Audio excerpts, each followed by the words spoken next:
It is only through a change in human consciousness that the world will be transformed. The personal and the planetary are connected. As we expand our awareness of mind, body, psyche, and spirit, and bring that awareness actively into the world, so also will the world be changed. This is our quest as we explore new dimensions.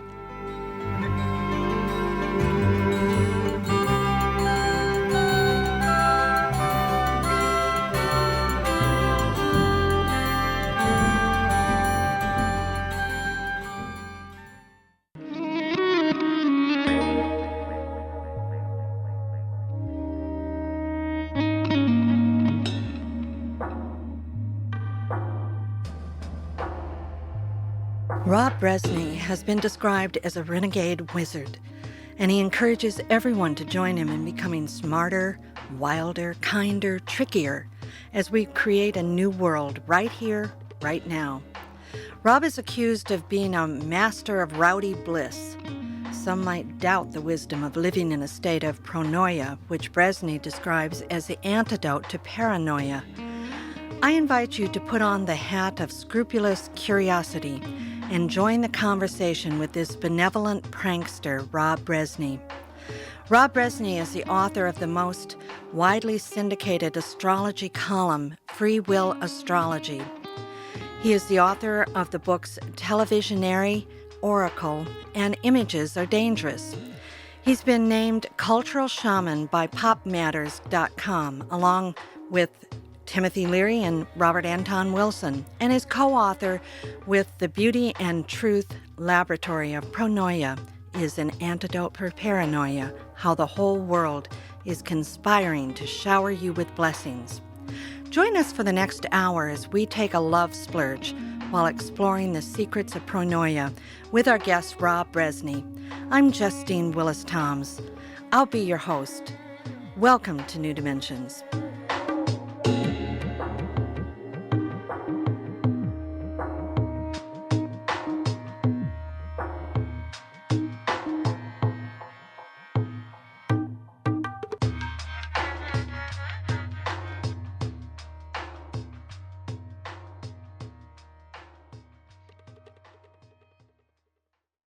Rob, welcome. Thanks for having me, Justine.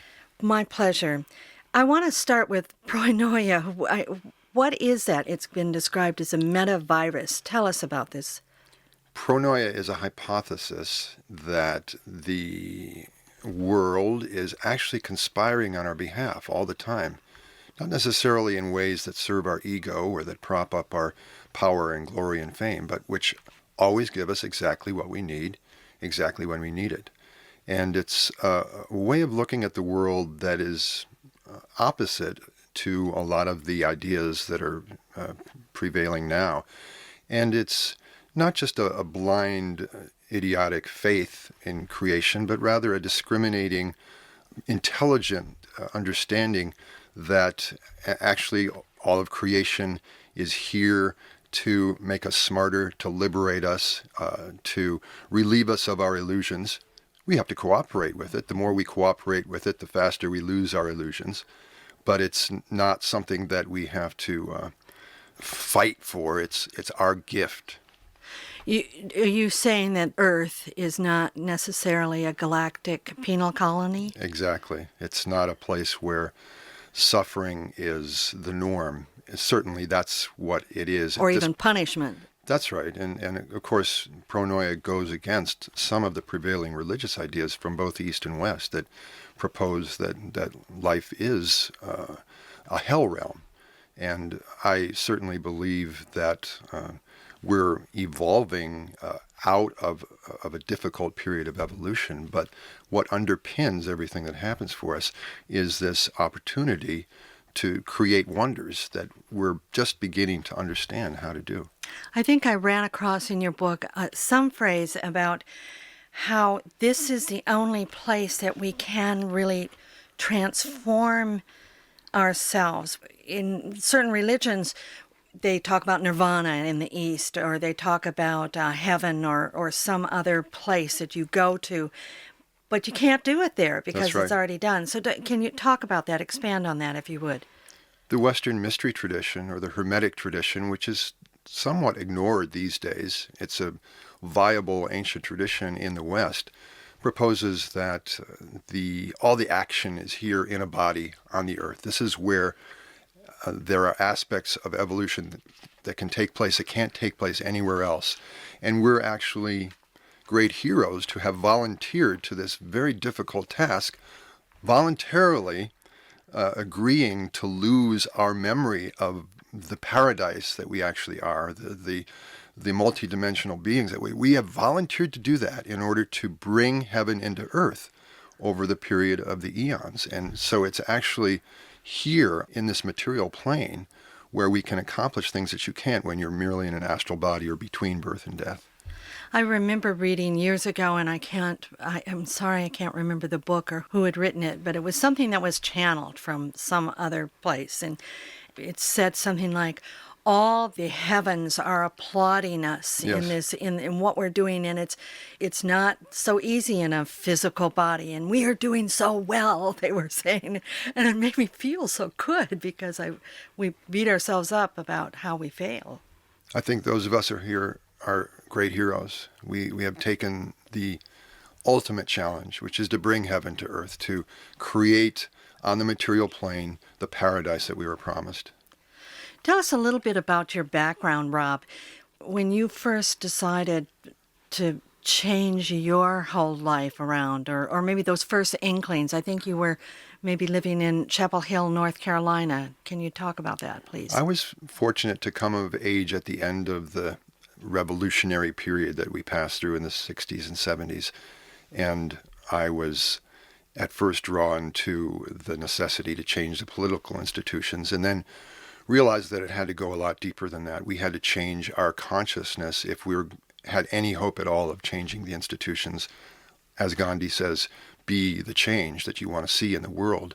And that occurred to me early on. And I think I was drawn to Abbie Hoffman and his work because he was so interested in bringing the spirit of play and of celebration to the revolution. That political change couldn't happen if you were in a dour mood all the time and just full of angst and misery, that you had to have some joy in the way that you carried on the revolution. And I think that was where I caught that benevolent virus. Right. I was thinking, as you mentioned about, I think you mentioned Gandhi for a moment, Mm-hmm. and he called it passive resistance, but then he changed it to something else. Do you remember? I think it was Satyagraha, if I'm pronouncing the Sanskrit term. And I can't exactly, it's in my book, but it had the will to love in it. He felt that passive resistance wasn't strong enough. There had to be some energy, some Mars force to it, so that we would activate the libido, really. I think that's what he was talking about. We had to go beyond just being motivated by our superego, by our conscience, which is a good motivation, but not sufficient. We needed to activate our life energy. Oh, wonderful. So it's not a passive sort of, oh, let's make nice, let's go out and love, but it's bringing all of us and all the fire within us. It's fiery. That's right. And I think that's a crucial part of the optimism that I like to practice. Is it's not a mild-mannered turn the other cheek, although it does have that aspect to it. It's an understanding that the goddess is eternally recreating the world. Every moment is a new moment of creation. And so whatever paradise that we hope to create, it has to keep changing. It has to keep evolving. And that's our responsibility, is to be unpredictable and benevolent in our creative acts. I think of that phrase that kids say so often when we're on a trip, are we there yet? So you're Right. saying there's no there. There's no there. And that's what there's a part in my book in which I have exemption from enlightenment certificate. And this frees you from the delusion that there is such a thing as a permanent enlightenment that you can own and possess and have for the rest of it. Because really anything that resembles enlightenment has to be reinvented day after day after day. And what serves as enlightenment today won't work for tomorrow. I think of that fairy tale in Robert Bly, the poet, does this justice about the fairy tale of Jack and the Beanstalk, and how he brings home the 3 seeds. He sells a cow and he brings home the 3 seeds. And in some ways, these 3 seeds could represent, okay, that's enlightenment. We'll put it up on the mantle and we'll worship that and we've arrived. But instead, the mother with her fire, gets really irate and throws those seeds out the window. And of course, they take root. And then the journey begins for Jack and the Beanstalk. And I'm just kind of thinking of that in terms of how everything changes and growing, and you climb the beanstalk and you meet the giant and you do all sorts of tricks, and that's what the life is about. Exactly. I think it was David Byrne, sometimes the singer of Talking Heads, sometimes said, heaven is a place where nothing interesting ever happens. And that's the exact opposite of the kind of heaven that I'm interested in trying to create here on earth. Heaven on earth is a place where you never know what's going to happen next. It's this grand adventure. It's this dizzying series of interesting surprises, and you never really reach the end. But that's the joy in it, not just sitting back and being comfortable, but rather in the midst of this glorious adventure. So what was the surprise for you in Chapel Hill that took you, what was your beanstalk in Chapel Hill? I think that I was lucky enough to run into a group. I actually went to Duke University, and I ran into this group of people who, this is long before the notion of psychodrama or existed, but we used to get together and have these 8 to 10 hour sessions of playing together, in which we would act out scenes from history or from future history. And it was this amazingly creative group of people who hadn't discovered their proper art form yet, and some of them later did. They became poets or painters or musicians. But in that early time, we got together as a collective and just played in the name of joy. And I think that was a gift that still is with me. What prompted you to leave Chapel Hill? I felt like I was a California person, and that ultimately, we were right in the middle of the Vietnam War as well, and a lot of those people who were part of that collective eventually had to flee to Canada or to England, or ended up... You were of age for the draft. That's right, exactly, and a lot of us had to avoid it in some way, and our circle broke up, but it was at that point I gradually became aware that probably California culture would be a better home for my creative spirit. However, there was a delay there. I was, in 1970, I was shot in Durham, North Carolina, and it was virtually 2 weeks before I was going to leave for California, and I didn't end up leaving for California for another 7 years. What was the circumstance of that? It was a mysterious assailant in the middle of the night as I was walking to the bus station in Durham, North Carolina. Just a random... Well, it's possible. There had been a demonstration earlier in the day that I'd been at that might have had something to do with it. It might have been involved with a girlfriend I was going to meet in New Jersey. But I recently visited North Carolina to do a reading there. And I went to the spot where I had been shot, and I began to contemplate, well, what was the pronoic purpose of being shot and not getting to California for another 7 years? And I came up with a surprising list of wonderful things that had happened because of that, among them being exposed in a more concentrated way to African American culture, and because Durham and Chapel Hill are 40% black. And being among the music and the spiritual traditions of those cultures was really important to me. I actually entered my musical career at that point. I had to be dragged into it by a friend who brought me there, and went to Europe. I fell in love with 2 women. And I was steeped in East Coast culture, which I think was important for me to be more grounded as a creator once I finally moved to California. Rather than just flee it, but to really understand it before That's right. you chose. I'm here with Rob Brezsny. We're talking about pronoia, and he's the author of Pronoia is the Antidote for Paranoia. My name is Justine Toms. You're listening to New Dimensions.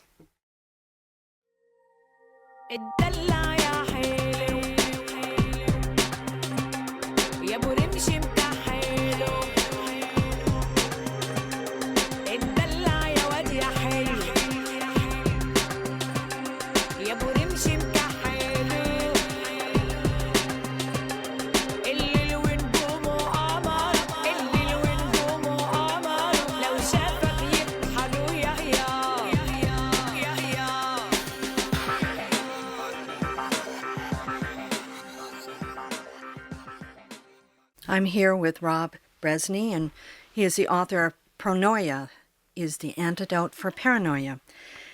You got to California, I think you got to Santa Cruz. That's right. And you found a vocation, but it took a while. How did that work out? How did you find your vocation? Well, I dreamed of being a crazy poet, musician, performance artist, and our society really supports that we keep roof and food on the table for all of those people, I was right? really pulling in big bucks in North Carolina, and then even more so in Santa Cruz. And 9 months after I arrived in Santa Cruz, there was an ad in the Good Times newspaper, a weekly newspaper, looking for an astrology columnist. I had studied astrology a lot in my young life, and I said, well, I hate astrology columns. They're an aberration. They have nothing to do with real astrology. But if somebody's got to do it, I'm going to. And besides which, I was going to get $15 a week. Oh, wow. And so I took on the challenge, and I wrote my first astrology column in January of 1978. Wow. And I tried to sabotage the tradition of the astrology column and bring a sense of poetry to it. And humor. And humor and ideas that had nothing to do with serving the ego. Ideas that would excite the soul, that would awaken the imagination, that would thrill people so that they came to the understanding that the planets did not predetermine their destiny, but were actually providing a series of options that they could take hold of and act on their own. And so, of course, I became much better at doing that over the years. That was my intention in the beginning. By 1985, I was making $100 a week instead of $15 a week.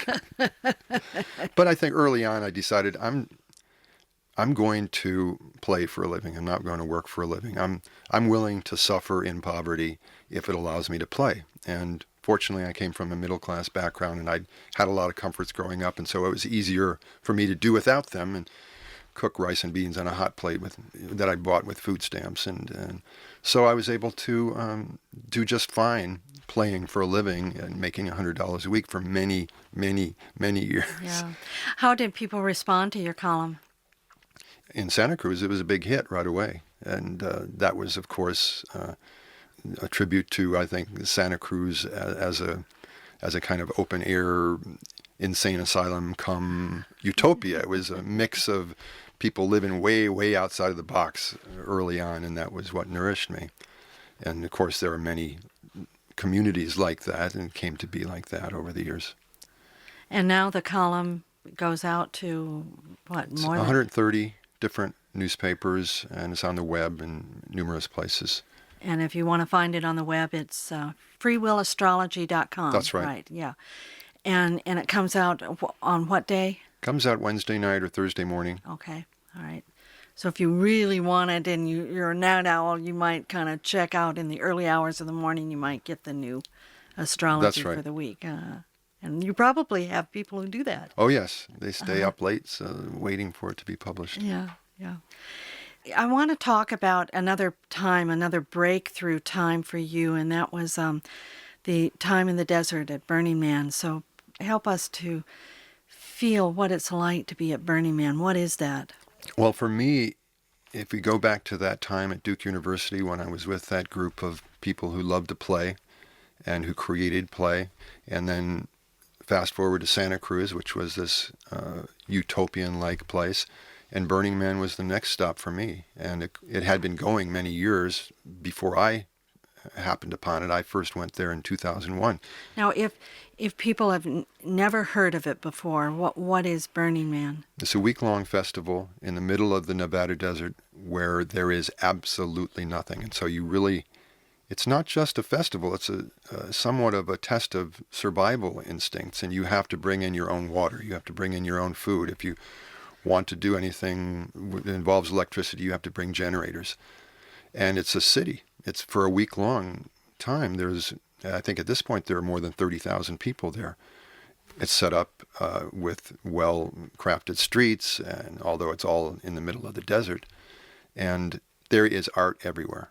This is the predominant impression you get as you arrive. The people making music, sculptures, performance art, crazy booths where people have recreated pirate ships, and it's I think the profusion of people creating rather than spectating is one of the most important themes of Burning Man. That's a huge thing. In our society, we have created hordes and hordes of people who are doing nothing but spectating, That's right. who are just watching on the sidelines. We're atrophied in our ability to create. Would you? I call it the genocide of the imagination, which is taking place, and it's this phenomenon in which people have ceded the right to use their own imaginations. They just mindlessly absorb the images and the stories and the narratives that are coming their way nonstop from the mass media. But at Burning Man, this is not the case. People are expected to. I mean, it's okay if you don't, but people love, if given the chance, to create whatever is their specialty. I mean, you don't want to create what I create. You create it's in your nature to create. For instance, you might bring new dimensions there and broadcast from Burning Man, and that would be your contribution to the creative spirit of Burning Man. I think the other crucial thing about Burning Man is there's no money changes hands. There are no advertisements. There is no sense that you're being hustled in order to be encouraged to buy any particular thing. You don't realize how relaxing that is on the deepest spiritual levels until you're there for a few days. I think that was one of the most profound realizations that I had while I was there. What the freedom from being hustled and the freedom from having to hustle. We live in that environment. It's like fish swimming in That's water. right. They don't know the water they're swimming in, but we don't know the water or the marketing environment That's that right. we live in. Yes. Constantly getting messages, even when we're on a marketing fast, so to speak. That's right. We're still getting them. So one of my favorite performance art creations, whether I'm at Burning Man or not, is to give away money on street corners and say, I have a sign that says, I love to give, I need to help, please take some money. And How do people respond to that? Well, some people are very resistant to it, and they're suspicious of it because they think I'm going to hit them up with a sales pitch right after I give them. I'm just drawing them in order to sucker them, and that's not what I'm doing. And people are so habituated to being hustled that they're always half defensive. So you can imagine at Burning Man, where gradually you realize that you're not going to be hustled and the defenses that are able to drop as a result. And that was an incubation for another project of yours, a kind of think tank you call Beauty and Truth Laboratory. So tell us, how did that come about? Well, I think after having been at Burning Man for a while, I realized, of course, that, and this wasn't a necessarily new idea, but it hit me in a new way, which is it's not enough to complain. It's not enough to fight injustice. That's a very important thing to do. It's a very important thing to do the research, find out how the power elite, how the plutocrats are ripping us off. That's crucial. However, that's but half the story. We need to be deeply involved with creating the alternatives and making the world that we want, and not just so obsessed and possessed with our anger that we forget the joy, we forget the celebration, we forget that we want to create institutions like those at Burning Man where the alternative values are in place and we can just relax into them. I wanted to read something from your book that describes what you're talking about. You say, its name was immediately clear, Beauty and Truth Laboratory. It would be a tribe of hope fiends, a hotbed of loving geniuses, a gang of lunatic saints, and emotional giants and crafty optimists, a think tank of sacred agents and scientific poets and dissident bodhisattvas and virtuoso bliss invokers. So these are some of the adjectives and some of the images you have for this tribe of people. This is the invitation you are giving us. And a lot of people at Burning Man fit those descriptions. And so to be in the midst of that and recharge your batteries and know that you're not in this alone is tremendously liberating. So you're back home, you're still writing your poetry and getting this word out. How are people responding? How are people responding to the book? How long has it been out now? It's been out since June. Uh-huh. People really love it. It's selling pretty well. Of course, I was most curious about how it would sell outside the enclaves of New Age culture Yes. and alternative culture and the cultural creatives. And I went to New York and did 3 shows, and it was very well received. And I had some long and interesting conversations with people who, like me, came out of the East Coast intellectual, educational background, who live amidst atheists and materialists every day. And we agreed that there is this bubbling, fermenting culture, not just in Burning Man, but everywhere in the country, of people who are spiritual devotees, who are committed to changing the culture from the bottom up and changing their own consciousness. It's just not covered by the mass media, and thereby seems invisible. Exactly. It seems invisible. Right. Now, there are those that are jumping right on board and understand it and really are moving forward in their lives in some way to help create this culture and as an antidote for where we are. And then there are others that are waiting on the sidelines for it to kind of shake out, to see some sort of perfection of it before they jump on. What would you say to these people? Well, I think that they have to cure themselves of the spectator consciousness. I think that that's probably at the root of a lot of people's passivity. They're so used to absorbing passively the things that come their way from the media and pretty much brainwashed by the worldview that's presented in that media. So I would suggest a media fast, whether that's 1 week.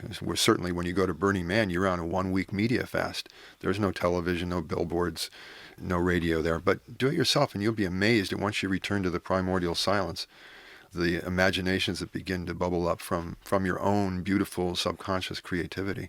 So I think that would be the first step. And maybe also finding fellow instigators, not to be there alone. And the other thing too, yes, exactly. And the other thing is to cure yourself of all the false ideas about who you are that might have come into your mind from the mass media. We're such a celebrity-obsessed culture. Right. A lot of people want to be rock stars or want to be famous, and Yes. that's not necessarily where their creativity is best suited. So how can I be most creative? How can I be excited in creating something that will contribute to the creation of this new world? Exactly. I'm here with Rob Brezsny. He is the author of Pronoia, The Antidote for Paranoia. My name is Justine Toms. You're listening to New Dimensions.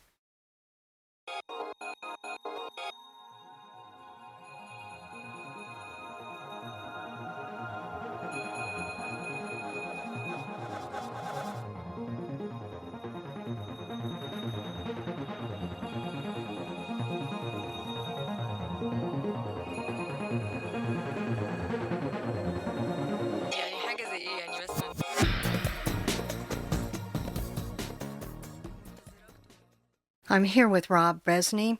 He's the author of the astrology column called Free Will Astrology, and you can check that out in your local newspaper or freewillastrology.com. Rob, you write that evil is boring, cynicism is stupid, despair is lazy. Amen, sister. Now let's talk about that. These are not what we usually hear in our culture. Where did you come up with that? Well, I liken it to the scene in a rainforest when an old tree dies and topples over, and as it decays, new trees sprout out of it, using the dead wood, the nurturing food in the tree, to begin a new life.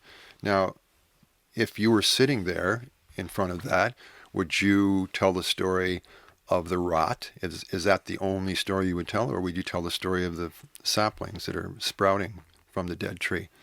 If you were one of the storytellers in our culture, by whom I mean journalists, novelists, musicians, filmmakers, they would concentrate on the rot. They would say, that's the story.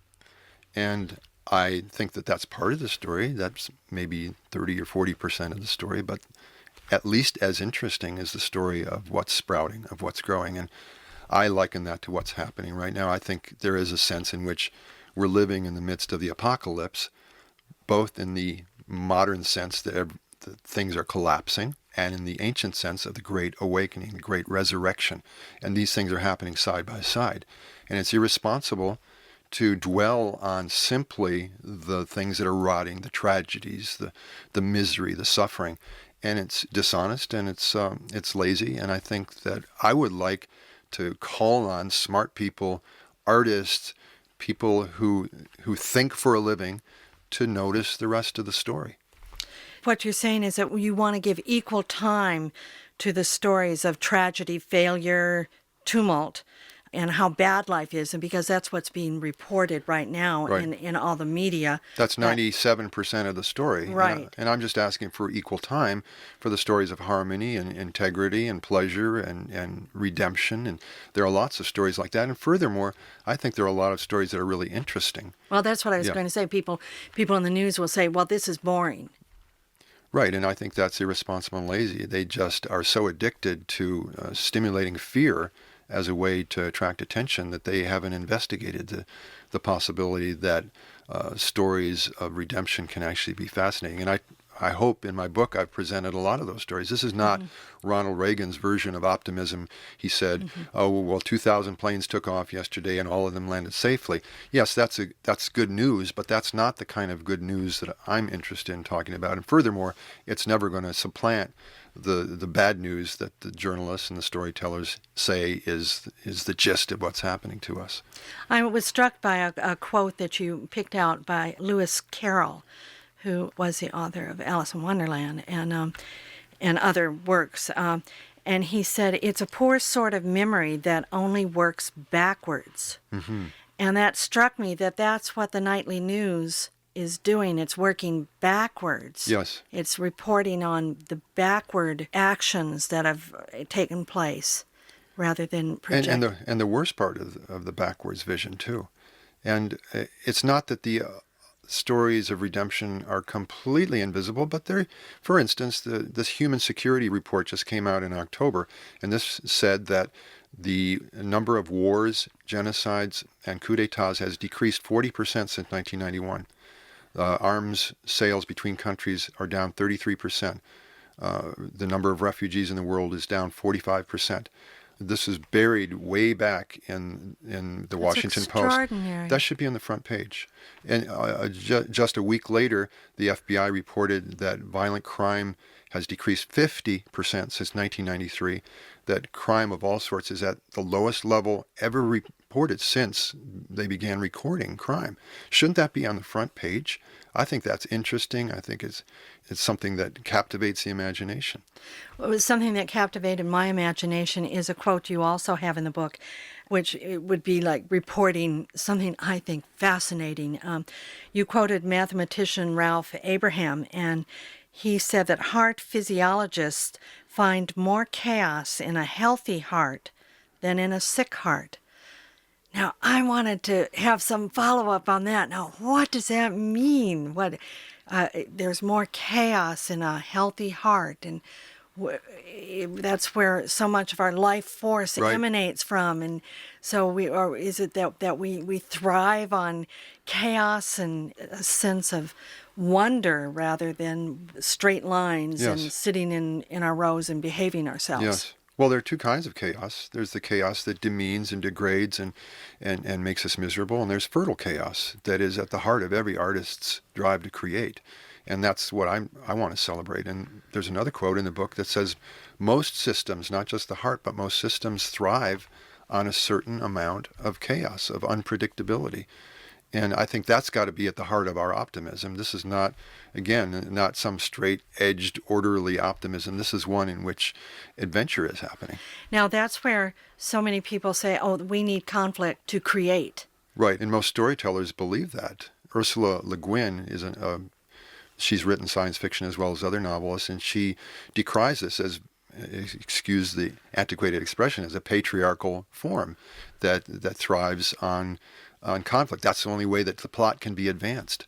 And of course, that's come to be the norm, but it's only because none of the smart artists are exploring the other possibility, which is that the plot might be able to be advanced through things that don't involve hatred and violence and conflict. So can I put you on the spot to create something right now, or repeat something that you've created before that furthers a plot in a way other than conflict? Well, I have a place in my book where I ask everyone to go listen to Martin Luther King's speech, I Have a Dream, in August of 1963, and then to come up with their own I Have a Dream speech.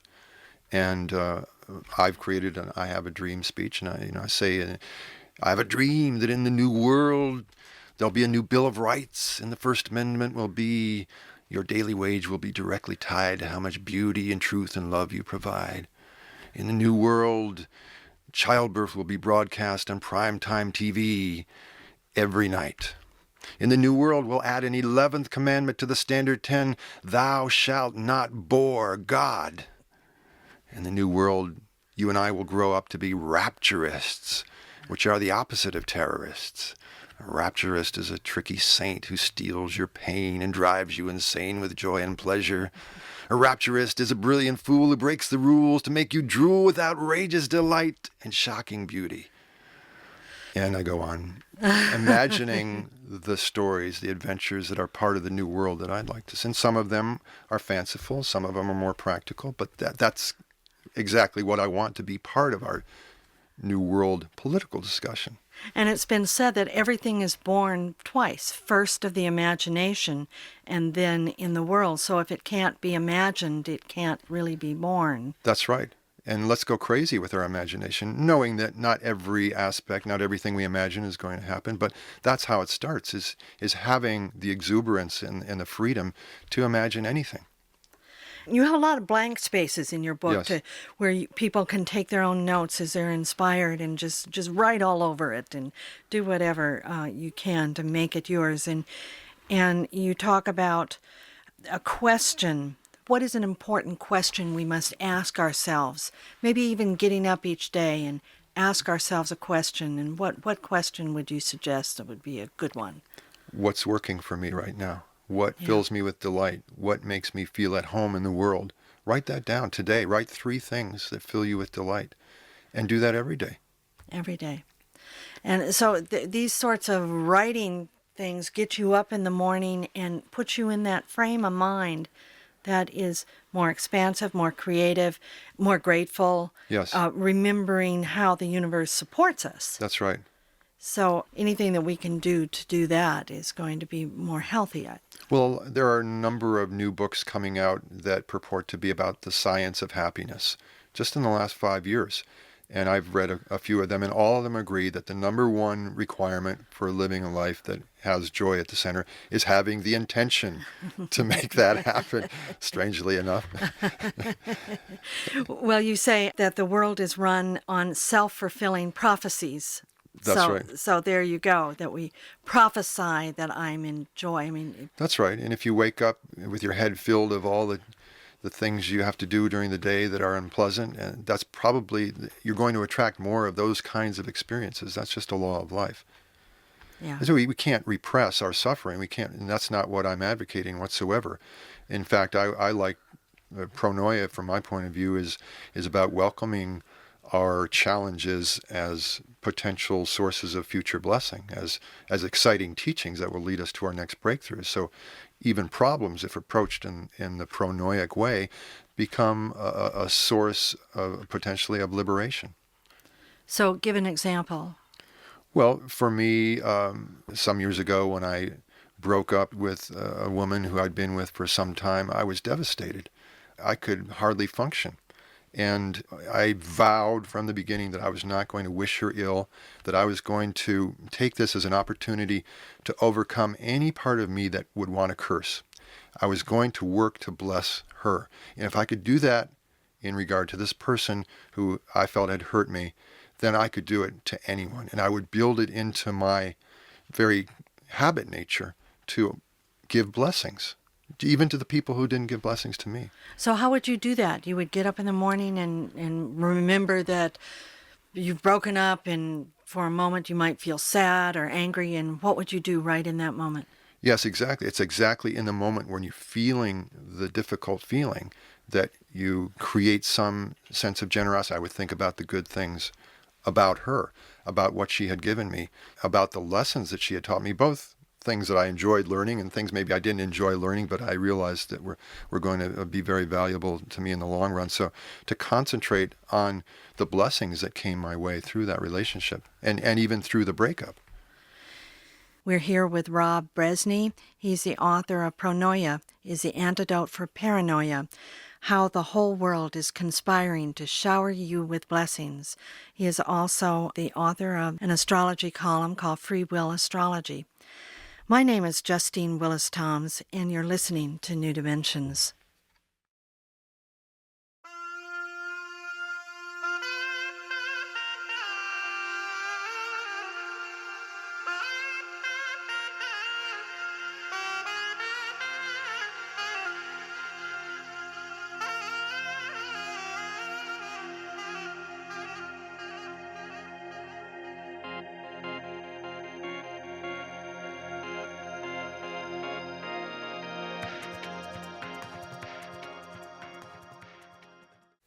I'm here with Rob Brezsny. He's the author of Pronoia is the Antidote for Paranoia.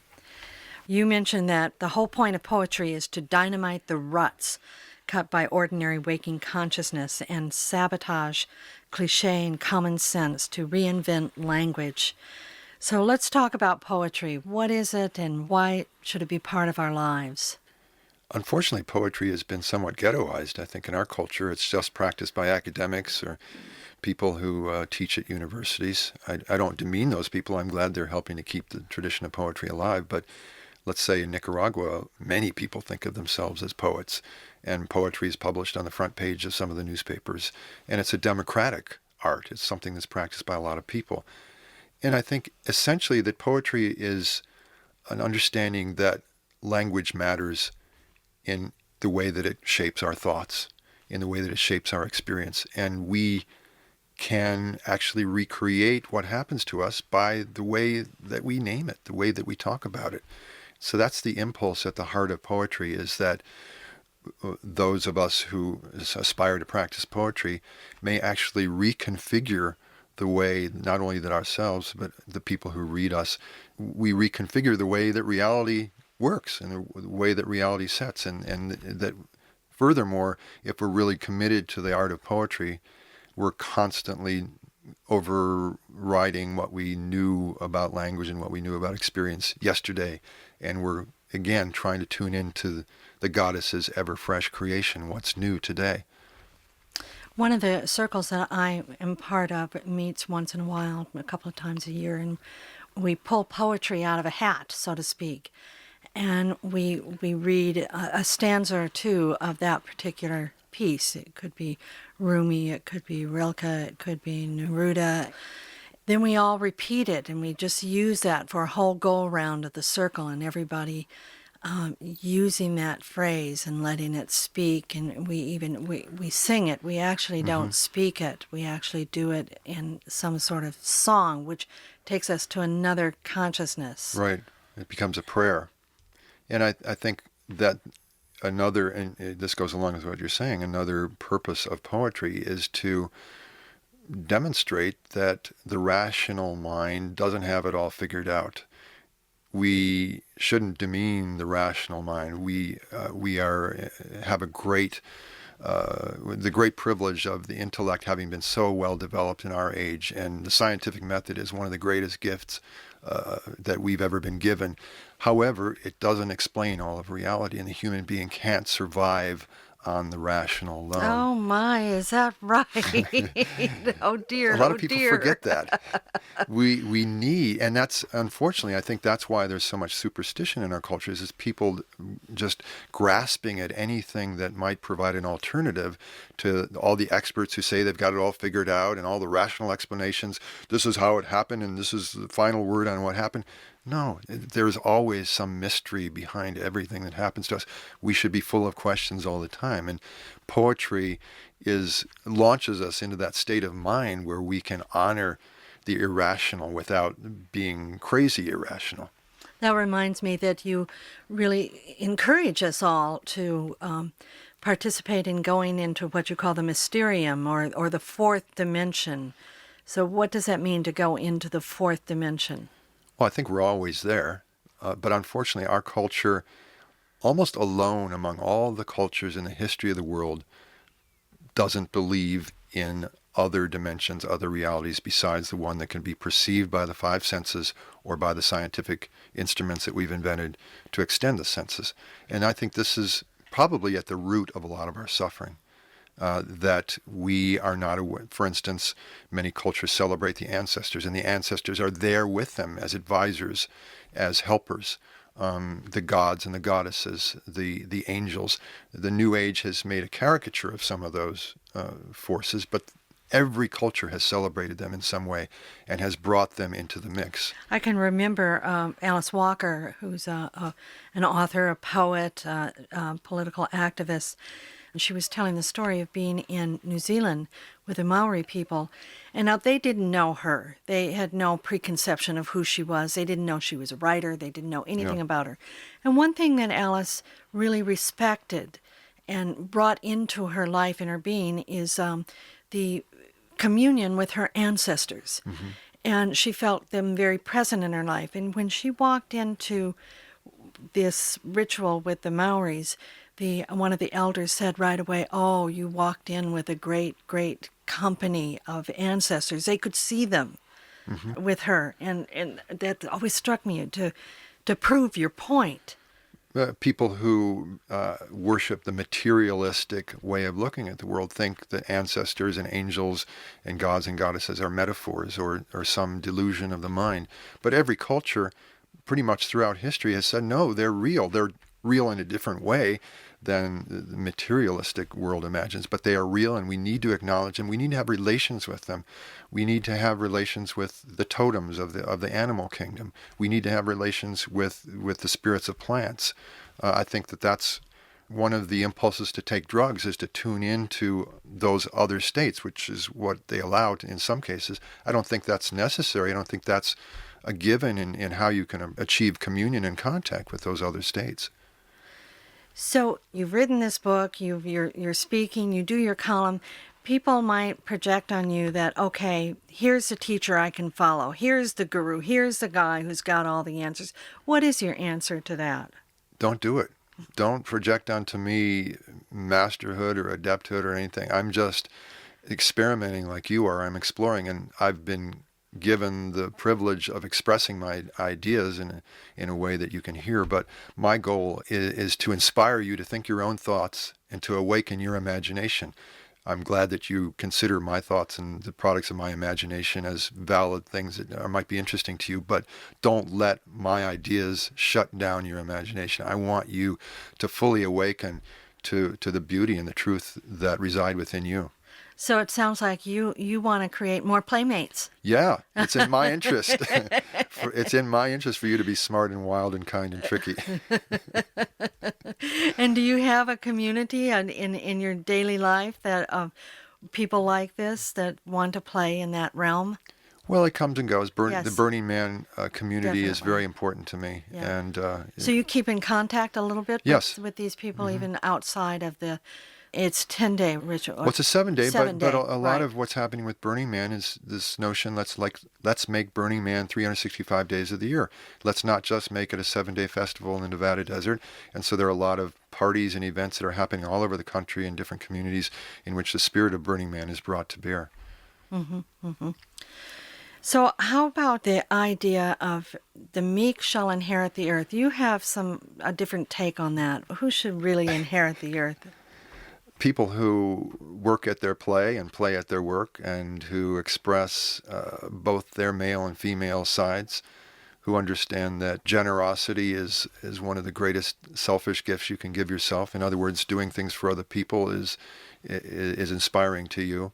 I think it's the people who are able to be unique individuals and also give themselves to community and understand there's no inherent contradiction between being yourself and being committed to a collaborative effort. So those are the kinds of qualities I think are the people who will create the new world. And, What- and what- one more okay, thing. yes. And people who work with their own shadows, who take responsibility for the unripe aspects of their own nature. And I think that's almost the most crucial aspect that I look for in an ally or a friend, someone who will look at their own stuff. Because that shadow is like a dragon that comes out. It'll always come out. It's unconscious, and it just comes out and kind of rips a hole into the community, doesn't it? And it especially comes out with people that you feel trust for. Yes. It's more likely that you'll unveil your shadow in the presence of people you like and love.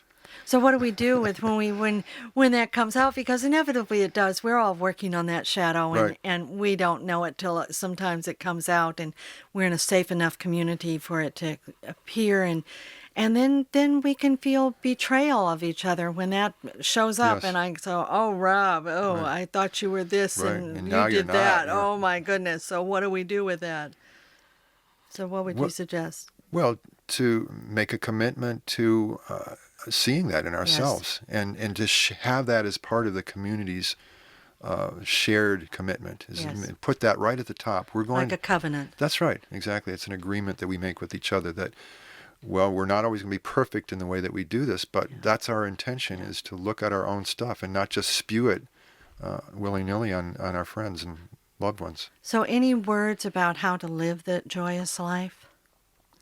You have to reinvent it every day. It's not, I think my point is that you can't just develop some formula.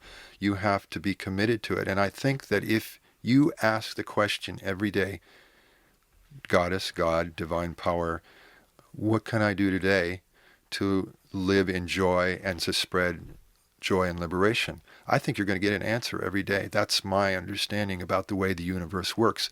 The universe won't always give you the big picture of your life, but it'll always give you what you need to know next.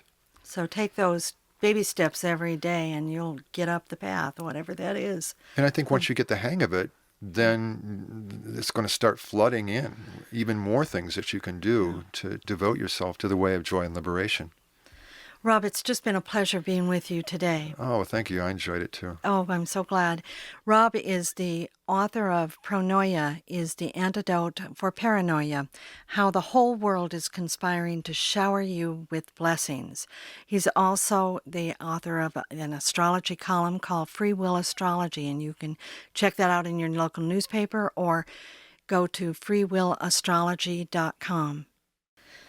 New Dimensions is produced by New Dimensions Radio in Ukiah, California, USA, and is made possible by listener contributions and by the membership support of Friends of New Dimensions. If you'd like to connect with us on the internet, and we'd just love to hear from you, our website address is newdimensions.org. Executive producers Michael Toms, managing producer Justine Toms, post-production editor Catherine Vibert, Director of Operations, Beck Kageyama. Director of Affiliate Services, Jim Williams. Announcers are Catherine Vibert and Dan Drayson. My name is Justine Toms. On behalf of all the staff at New Dimensions whose endeavors make this program happen, and all those who are members of Friends of New Dimensions and the members of our affiliate stations, I'm wishing you well. This is program number 3125. New Dimensions Radio is an independent producer supported by listener contributions. Since 1973, New Dimensions Radio has produced programming covering the history of the future. For more information and a complimentary copy of the New Dimensions newsletter, or to order an audio copy of today's program using American Express, Visa, Discover, or MasterCard, call 1-800-388-8273. That's 1-800-388-TAPE. Or visit our website, newdimensions.org.